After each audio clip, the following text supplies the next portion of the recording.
Velgress is the world's shortest roguelike. It's very Metroid inspired in its presentation, but the actual gameplay of a fast-paced vertical climb is something unique. Now, unique is very different than good, but I think it's cool that UFO 50 gets to take risks with the 50 titles that it has, right? You don't have to play it safe with every single one of them. Do I think Velgress panned out very well? No, I don't, but I do think that it's got some hardcore fans because there is something really cool to it. So you play as the space pirate Alpha, who has been thrown into the dreaded pit of Velgress by the demon lord Charkas. From Velgress alive, for it is filled with many deadly traps and monsters.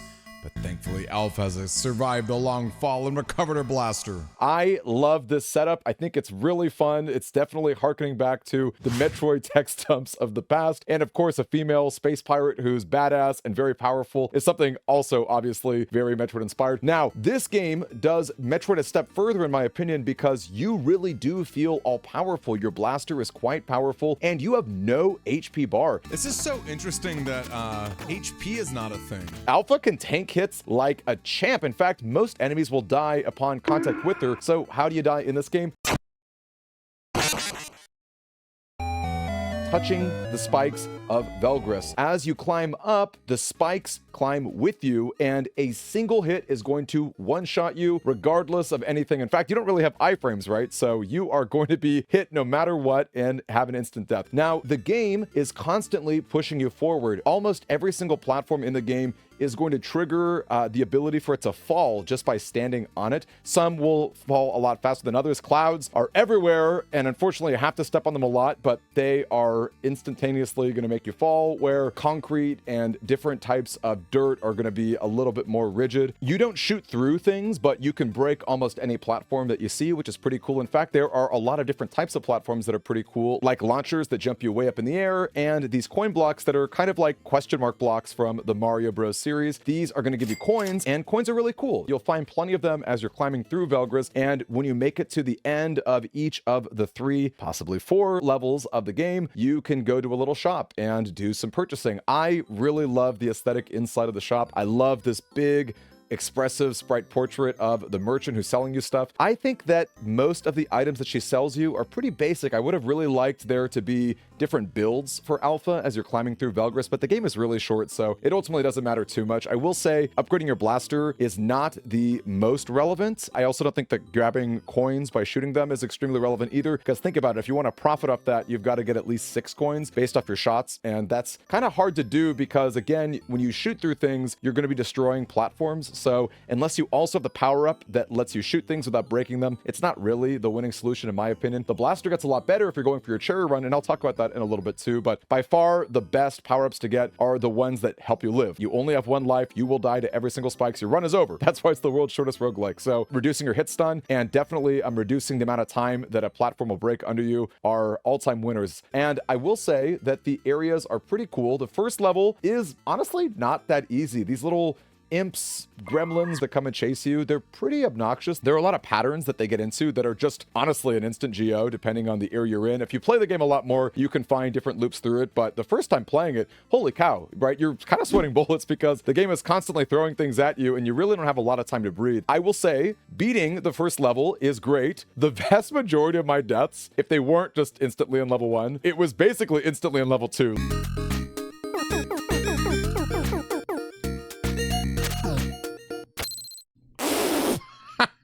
Level 2 is hysterical in all the laser traps and the machinations you have to go through. There are devices you shoot that make clouds eject. There are all these little laser beams that can go vertical and horizontal, so you got to shoot them to go through. It's really tricky and challenging, in my opinion. Again, I died probably within 10 seconds of 90% of my level 2 run.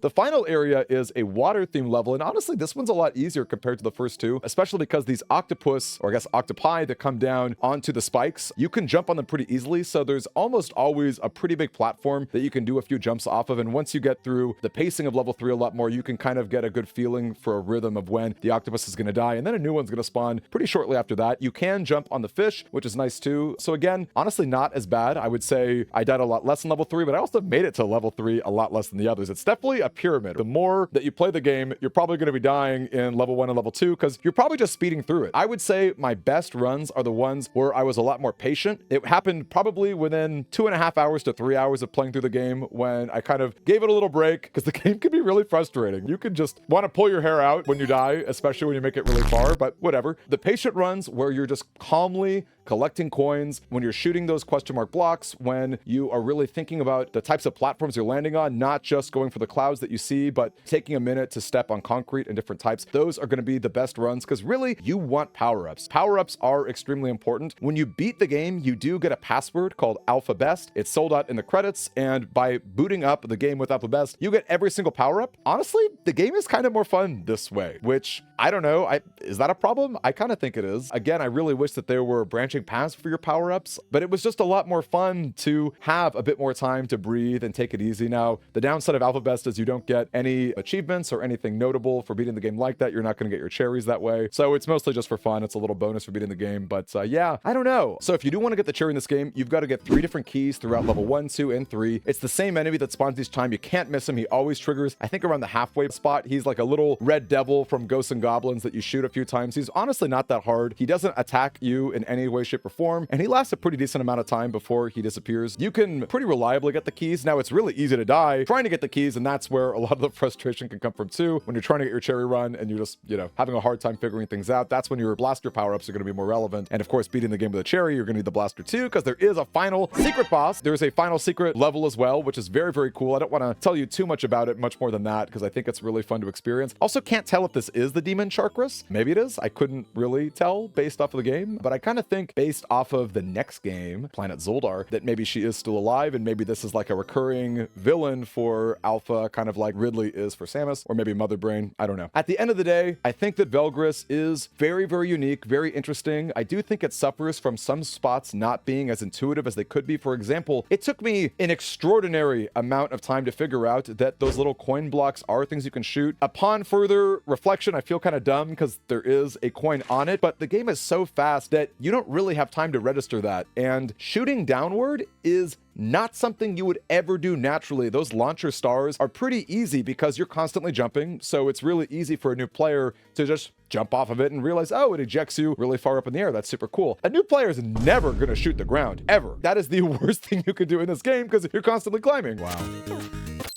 Okay, shooting down is bad. That's a bad idea to shoot down. So I think that could have been a bit more intuitive. Again, I've said it a million times. I really wish there were different builds that you could go for as you're running through the game. I feel like it was pretty boring to just have like kind of static power-ups. So take it what you will. I think the game is really unique in terms of not having a health bar, in terms of runs being really short. And I think a lot of the game is based off of that. The game is difficult. It's not hiding that at all, right? A lot of the game is really coming to understand patience with your skills as they're improving, right? Being able to take the breaths and understand when you can take the breaths is really crucial to having a great time with the game. I think Velgress is pretty cool. I've gone back and forth. There are times I've been really frustrated. In the current day, now that I've beaten it and understood it a bit more, I do feel a lot more comfortable with it. I think I'm gonna give it 3 Barbudas. That sounds about right for this game. Again, I don't necessarily love it, but I do enjoy what the game was going for, and I like this take on a Metroid-inspired game so much more than just like another bland copy-paste. So take it what you will. Planet Zoldar is next week. I'm super excited to talk about that for you guys. As always, please don't leave any spoilers for the meta of UFO 50. I am trying to play the game once every single week and share with you my thoughts as we go through it together. Hopefully you'll join us too on these different minigames. As always, I'll catch you later, Scouts, and have a wonderful holiday season if I don't catch you there soon.